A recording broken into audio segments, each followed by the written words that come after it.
À l'approche de Pâques, mes pensées se sont portées sur l'un des derniers moments du ministère du Sauveur dans la condition mortelle. Alors qu'on le crucifiait sur la croix du Calvaire, le Rédempteur de l'humanité a prononcé ces paroles éternelles. « Père, pardonne-leur, car ils ne savent ce qu'ils font. »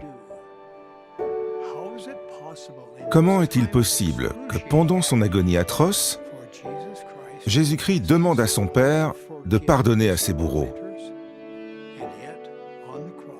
Et pourtant, c'est ce que Jésus a fait sur la croix. Et il a mis en pratique ses enseignements. Il nous a enseigné à aimer nos ennemis, à faire du bien à ceux qui nous haïssent, et même à prier pour ceux qui nous maltraitent. Je sais par expérience personnelle que le pardon est une bénédiction pour celui qui pardonne et pour celui qui est pardonné. 3 des enfants de Ruth et Jimmy Hatfield sont nés avec une maladie cardiaque congénitale. Ils m'ont demandé d'opérer leurs 2 filles, Laurel Ann et Gayleen. J'ai eu le cœur brisé quand les 2 filles sont mortes après l'opération. Évidemment, Ruth et Jimmy étaient anéantis.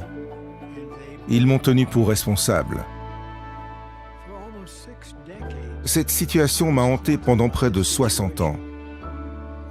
J'étais peiné pour les Hatfield et j'ai essayé plusieurs fois de prendre contact avec eux, sans succès.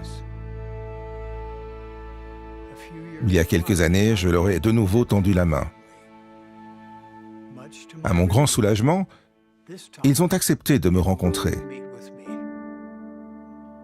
À genoux, je leur ai ouvert mon cœur. L'Esprit du Seigneur l'a emporté. Ils m'ont pardonné. Cela s'est avéré être un tournant dans nos vies respectives. Maintenant, je chéris mon amitié avec les Hatfield.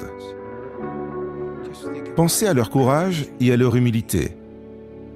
Ils étaient disposés à délaisser leurs anciennes blessures. L'esprit de pardon les a libérés du fardeau qu'ils portaient depuis près de 60 ans. Pardonner aux personnes qui nous ont déçus, blessés, escroqués, ou ont répandu de fausses rumeurs à notre sujet est difficile. Cependant, ne pas pardonner aux autres nous empoisonne. La rancune nous accable. Les désaccords et la colère nous séparent. L'animosité et la haine divisent les familles. Pourtant, le conseil du Sauveur est clair. Si vous pardonnez aux hommes leurs offenses, votre Père céleste vous pardonnera aussi. Pardonner à autrui ne signifie pas cautionner un comportement pécheur ou criminel. Cela ne signifie certainement pas rester dans des situations destructives. Mais lorsque nous pardonnons aux autres, le Seigneur ôte le venin de notre âme.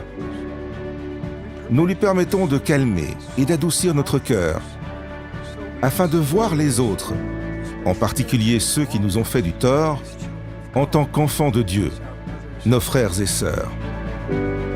À Pâques, nous nous réjouissons de la résurrection de notre Sauveur Jésus-Christ.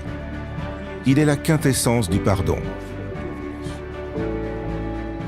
Mes chers amis, je vous invite à prier et à vous demander s'il y a quelqu'un à qui vous devez pardonner.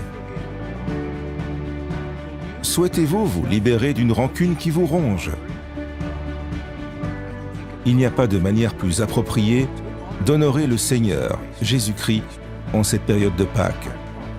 Je vous promets que, si vous pardonnez, le Sauveur vous libérera de la colère, du ressentiment et de la douleur.